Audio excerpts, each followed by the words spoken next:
Hello, it's Thursday's Talking Reds, it's John Gibbons, and I'm here with my gal pal, Emilia Bona, and we're here to talk about, well, the LFC news today, and obviously it's a little bit sad because Liverpool got beat last night in the Champions League, second defeat of the season, second defeat in three. They didn't play very well, did they? It was deserved. Like, I think a lot of people were angry at it, but it's the result that we deserved. It's disappointing. It's not what we wanted to come away with, but like, it felt right. And I think for the last, well, for a lot of the game, but definitely for the last for the last half, I was thinking this is ending 1-0 and it's going to be a soft shite 1-0. Yeah, I mean, it's a bit of a shame in terms of when they scored, and I thought they were going to get away with one, but as you say, they wouldn't necessarily have deserved it. I mean, there's two ways of looking at it, really. I mean, we're going to look ahead. There's a big game on Sunday, as I'm sure you've heard, and I've noticed Phil Babb I think it was for the official club site saying, it might be a bit of a wake-up call and stuff, and Phil Babb knows what it's like to lose late games for Liverpool, but you know, there's also a little bit of a thing of it is a big game on Sunday, and it'd be nice if we were going in with a little bit more form than kind of what we're showing. I think especially with that front three, it feels like it needs to click just a bit more. Like, it's not bad, but it's like there's something missing, or it does just need to click into place, and I'd quite like that to happen before the weekend, if possible, please. They looked like, watching them playing, they didn't look shy, but they looked like a squad that played a very big game last weekend, and have got a big game coming up. And like Napoli have as well, they played a very big game over the weekend, but like, it wasn't the best to watch. Yeah, I mean, it's interesting when you talk about the front three. The front three have obviously got a lot of the attention at the moment because they're not firing like we used to watching and firing out and they were capable. Did notice there were interesting stat from Dan Kennett, which says Henderson. You didn't have notes. I'll always lie to look good. Jordan Henderson and Gini Wijnaldum made 12 forward passes between them in that game. So, I mean, the passing was off generally. I thought they just couldn't seem to string 3 or 4 passes together. But that kind of shows as well that, you know, you can have a great front three, but if you're not getting them enough good ball, and you're not getting forward to support them, and you're not, well, literally passing the ball forward to them, then they're always going to kind of struggle a little bit. And they look like, although when they got the ball, they could have done more with it, they looked a bit kind of starved for service as well. And I'm wondering whether we're kind of missing that a little bit at the moment, that link-up play that Keita was meant to be, but obviously goes off injured. But Oxlade-Chamberlain was last year, that guy who's going to try and drive forward, who's going to support the attackers, and who's going to just basically try and get them the ball. I think you did notice, and I think so far this season we've been blessed in terms of you don't really notice the lack of Oxlade-Chamberlain because so far, like, there's not anyone that you look at and you think, right, we're missing that position, which is really nice. But I think last night you did feel the loss of him in a Champions League game like that, someone that is going to pass it forward and is going to kind of, where you think, oh, hang on, he might actually score. I don't know, I think you noticed him not being there, and it doesn't have to be Oxlade-Chamberlain. There's someone else that can do that, but it just, I think you noticed the lack of it. Obviously with Keita obviously going off injured and generally kind of struggle a little bit at the moment. We haven't got Adam Lallana who can do that as well. It's just feel like there's a little bit of a gap in that. I mean, that's what Fekir was meant to do, but you know, his knees are made of jelly, and so that kind of couldn't happen. But I've seen some shouts to Shaqiri maybe doing the job. Saw a few on that on social media last night. I think it's an interesting one, but I think maybe for this game you wouldn't necessarily risk that. But we shall see. It could be kind of an ace of a sleeve. Positives though from last night. Joe Gomez. Joe Gomez.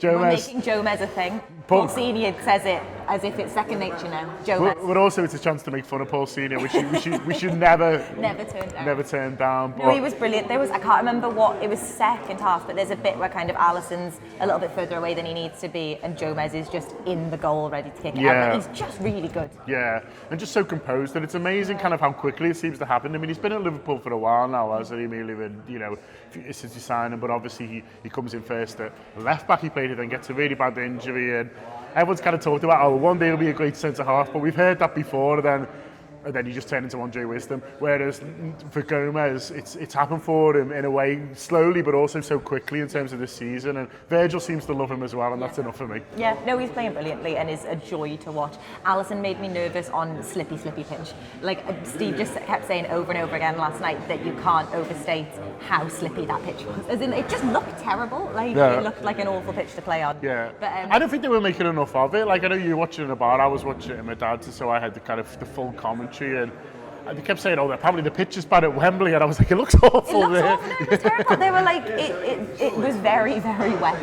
And I think there's bits where kind of, when they were having chances and Alisson felt a little bit further away than he needed to be to kind of save a second, or like a deflection that gets booted in, that made me a bit nervous. But he's always there. Yeah. Almost always there. Yeah. But it was very wet.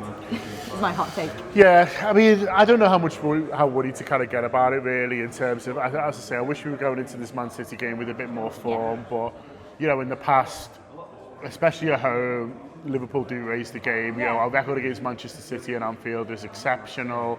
Not just in the league. Obviously, it's a league game, but obviously, you know, there's looking to Champions League games last season as well. And they will show more. Won't they? They do, you know, it'll be a better pitch, a home crowd, a decent little rest period, Sunday 4:30, and you know, that doesn't necessarily mean they're going to win because Man City are a really good team as well, but we are expecting much more from them on Sunday, aren't we? Yeah, and I think we see it as an opportunity, a kind of what we were saying about the front three kind of just clicking a bit more than like maybe Sundays where that happens, if they turn up and they're able to deliver that. And yeah, City have been playing well, but like we've been playing really well. This is the first defeat that I've kind of felt a bit bad about afterwards because like we're doing really well and there's no reason that we don't turn up on Sunday and play dead good football. We are doing well. Liverpool are 1-6 drawn 1 from the first 7 league games. Do remember that. And we played well at the weekend as well, even if we're only true. So yeah, let's not get too down in the dumps. So we've got a huge game to look forward to. Obviously, the Anfield Wrap are going to be covering that in extent.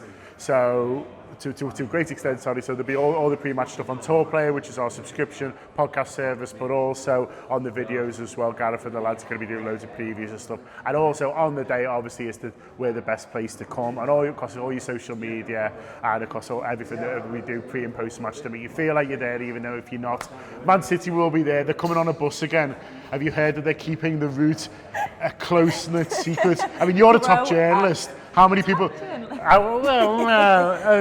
You're a steady journalist. How many people at the Liverpool Echo are dedicated solely to finding out the route of the Man City bus? We've got a task force. There's someone that's got. There's a big board with like red wires connected. Yeah. I'm not going to be here. I'm watching it in New York. I mean, that's all right, isn't it? So you know, don't follow Emilia's Twitter. You're just going to get loads of pictures of Times Square and you know Staten Island Ferry. But do follow ours. But I mean, it does seem a bit ridiculous. And you know, as someone, Emilia, who knocks people over in their spare time, do you not feel that the players are a bit wimpy?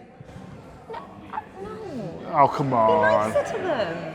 Come on. Yeah, okay, fine, I agree, John. I absolutely agree with everything that you say. Okay, I think we're going to leave that there. Loads going on in the Anfield Wrap, as I say, over the next couple of days as we look forward to the fantastic game of football we got on Sunday, but there'll also be a lot of reflective stuff on last night's game as well, so do check that out. It's a fantastic time to subscribe to the Anfield Wrap, as ever. We do subscribe to our YouTube channel as well. That is a separate thing that is completely free at the moment, but yeah, do make sure you subscribe over there if you're enjoying our videos in the meantime.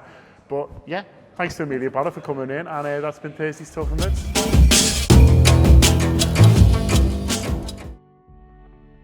Here we are then. Here we are, another autumn. I come alive in autumn, Gareth comes alive in autumn, the season comes alive in autumn, and the mighty boys in Reds are giving us no reason to stop being enthusiastic, to stop being optimistic, to stop being excited about every time they take to the pitch. They're flying, aren't they? I think what's great so far about this season is it's a start you can get really excited about. It's a team you can get excited about, and you know, when we were out in Kiev and we lost that final, you know, it was a long journey home and you had a long time to think, and you thought, is it going to be another one of those where that's the end of the journey? Yeah. You know, psychologically it knocks them too much.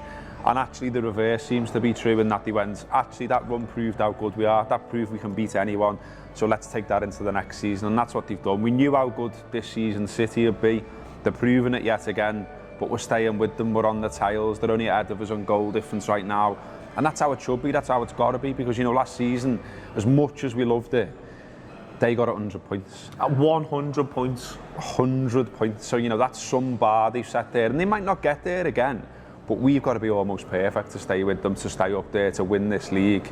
So far, so good. I've never known, not for a while, a pub let-off like the Sturridge equaliser. Oh, mate. It was pandemonium where we were. I found out from people in the grounds what it was like in the grounds. It was absolute chaos. I hope it was for everyone wherever they were watching it. It was chaos. Chaos with your friends. Harnessing that energy, you know, from a Liverpool supporting point of view is the most important thing. Imagine how many times between now and next May we can feel like that, and it starts this weekend against City.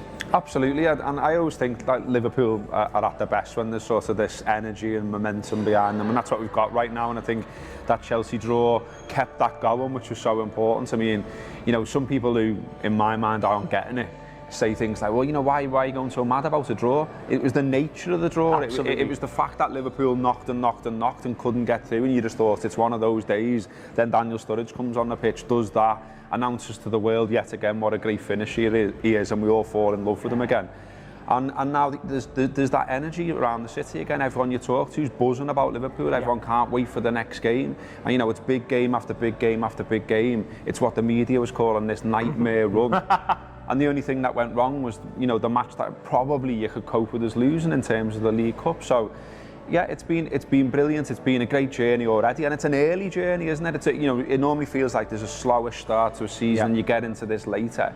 It started in a way where you're excited about the Reds already. The city's already buzzing. People are talking about Liverpool every day in a positive way, and it's a great time to be a fan. What I think is it tells the story as to how we're different to everyone else. I did a podcast somewhere else, and they were like, "Oh, why are Liverpool supporters so?"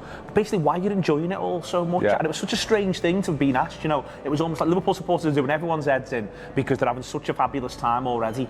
Yeah, that's sort of the point, and I feel sorry for you. I feel sorry for you if you're not in that mindset. That's what we're getting at the minute, and even Manchester City supporters, where I'm like, lads, you got 100 points last season. Well, you should be thinking, God, what could we do this season? What a joy it could be to support this team, and instead of a bit like, oh, everyone should just calm down a bit. I don't want to calm down. I want to feel like this thing that we invest this time and money in is the most important thing in the world. I want to live that journey. Exactly. Man City fans are mad. I did something with a Man City fan last night that's going out on Sky, and the lad was just basically admitted that they're quite dull and boring, and that they look towards our city and go, they're mad.